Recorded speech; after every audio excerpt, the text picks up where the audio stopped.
Hi, this is Miss Andrea, and in the last video, we discussed the end of the school year when I had decided to homeschool.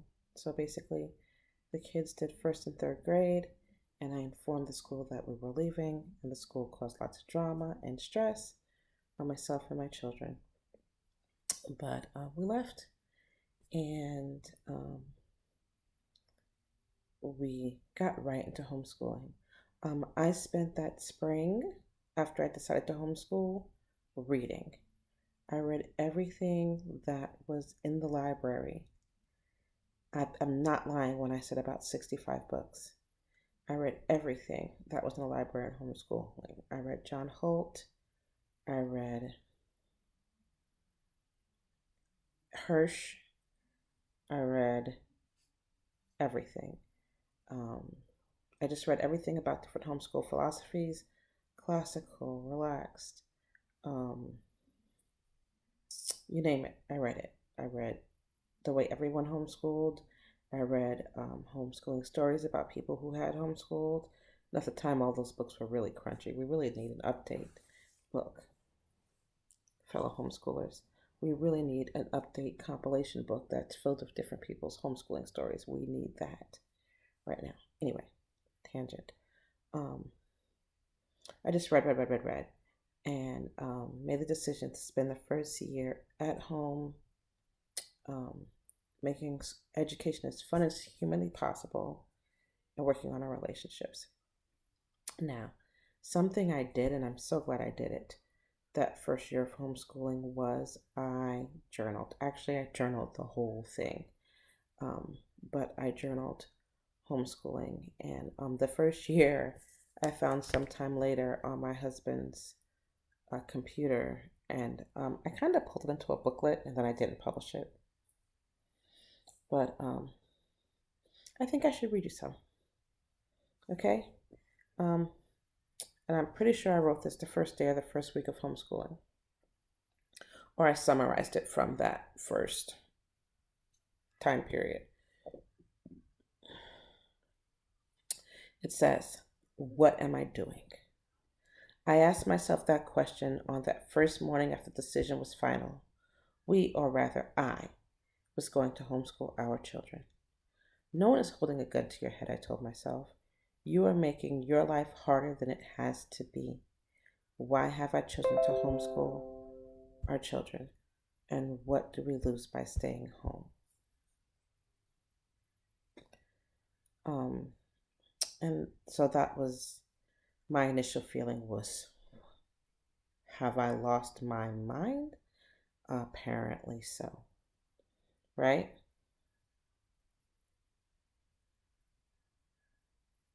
So the next question I asked myself, here we go. What about them?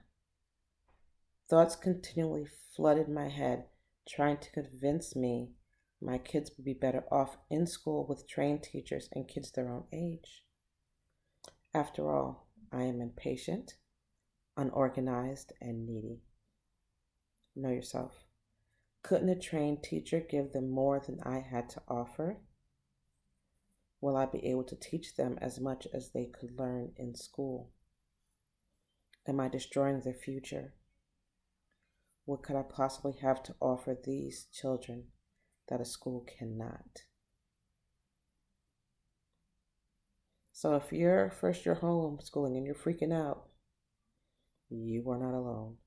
Next question. You're going to like this one. What about socialization? Will they become lonely from spending less time with kids their own age? Will they become sullen, withdrawn, and shy? Newsflash, I was already dealing with that with my children at this point. Will they become super nerds, yet find themselves unable to carry on a normal conversation? How will they learn how to interact with people their own age? And it seems like the general public is somehow equipped to throw these questions at homeschoolers because they are the very first questions when someone fills out you homeschool that they ask. What about socialization? Somehow it's drilled into the greater population subconscious that homeschool kids will not be socialized. Okay, next question I asked myself: am I capable of doing this? And then I wrote, personal history has shown that lack of patience is my biggest fault. Still. How am I going to react when they do not feel like cooperating? What am I going to say when they have asked one too many questions on any given day? Am I going to be the one to have a tantrum when they do not understand? Um, Aside, I learned the joy of timeouts, not for them, for me. I'd say, Mom needs a timeout, and I would go in a corner. I would go in my room and go in a corner, but that's how I dealt with my personal tantrums. Um, then I wrote, my lack of organization would scare away even the best professional organizer. Will I be able to remain organized enough to ensure my kids learn everything they should know? Will I leave big holes in their education because I forgot or missed something? Will projects started with the best of intentions ever get completed? My children will be witness to nearly everything I do and say in the course of a day. If I'm going to mold them into the people I want them to become, am I going to have to make some serious changes to who I am? Can I do this? I had to make some serious changes to the way I behaved. Tantrums had to go.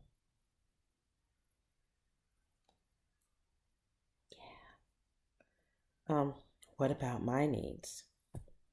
My business will have to become secondary at least. I had a thriving business painting murals in children's bedrooms. It went away. Um, how could such sacrifices be good for my children? Will I become unhappy? Will I take my frustrations out on them? How will I handle the loss of private time and privacy? I have finally gotten to a point in my career as an artist where I'm comfortable with my talent and myself. I am enjoying spare time that being my own boss affords. I have worked so hard for this. Must I really put this off for another 10 or more years? That's for each person to decide. For me, the answer was yes. Next question I asked myself: am I afraid? I had better be. I am not completely responsible for my children's upbringing. I have no one to blame but myself if things go wrong. I have always been completely responsible, but I am now accepting that responsibility. However, my fears all subside the moment the day begins. Once you're in it, the fears kind of fall away as you're working with the kids and building the relationship and the whole thing. And this is sweet. I wrote, my daughter waddles down the stairs calmly and perches herself at the computer next to me and pulls up her lessons website.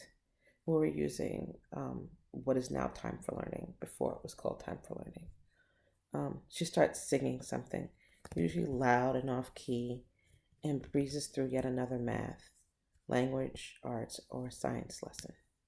Sometimes she asks me questions, sometimes she does not, but she gets the work done, even though it is done through much noise, wiggling, singing, and even a few short breaks to go to the bathroom, pet the cat, or grab a bite to eat. I have to urge her a bit to get her to practice the piano, and I have to urge her even more to go outside and play. That is when I realize she is happy. She is content to just sit and be. Much of her nervous energy is gone, and she no longer believes she is defective, as she learned in school. Then there is my son who, as soon as he gets up, he has to walk the dogs. If he does not, he has to deal with whatever nasty consequences will be, and it could be nasty, not to mention stinky. But he follows his sister on the computer after playing the piano first. He chooses for himself whatever subjects he is in the mood for today. He might decide to do 4 units of math, or he might decide to split his time evenly between math, social studies, science, and language arts. Or like today, He may spend the hours working on brain busters, which encourage problem solving skills. He has learned to be self sufficient and responsible at a young age. So I guess I wrote this about a month in. The first three questions I wrote pretty much like that first week. And then the second page I'm reading, it looks like it's something I wrote a month in. I continue. I know that my worries are more than just doubts. I'm smart enough to go outside of myself for help with patience, organization, and even time with other children. Yet somehow the panic sets in daily upon my waking. Now, when I wake, I say to myself, I am creating people with strong self esteem that will be better able to deal with the real world. I am helping my children grow into productive adults instead of them learning to act like children, from children.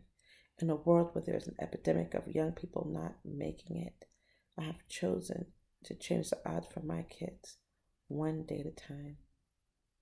Those words make me feel better.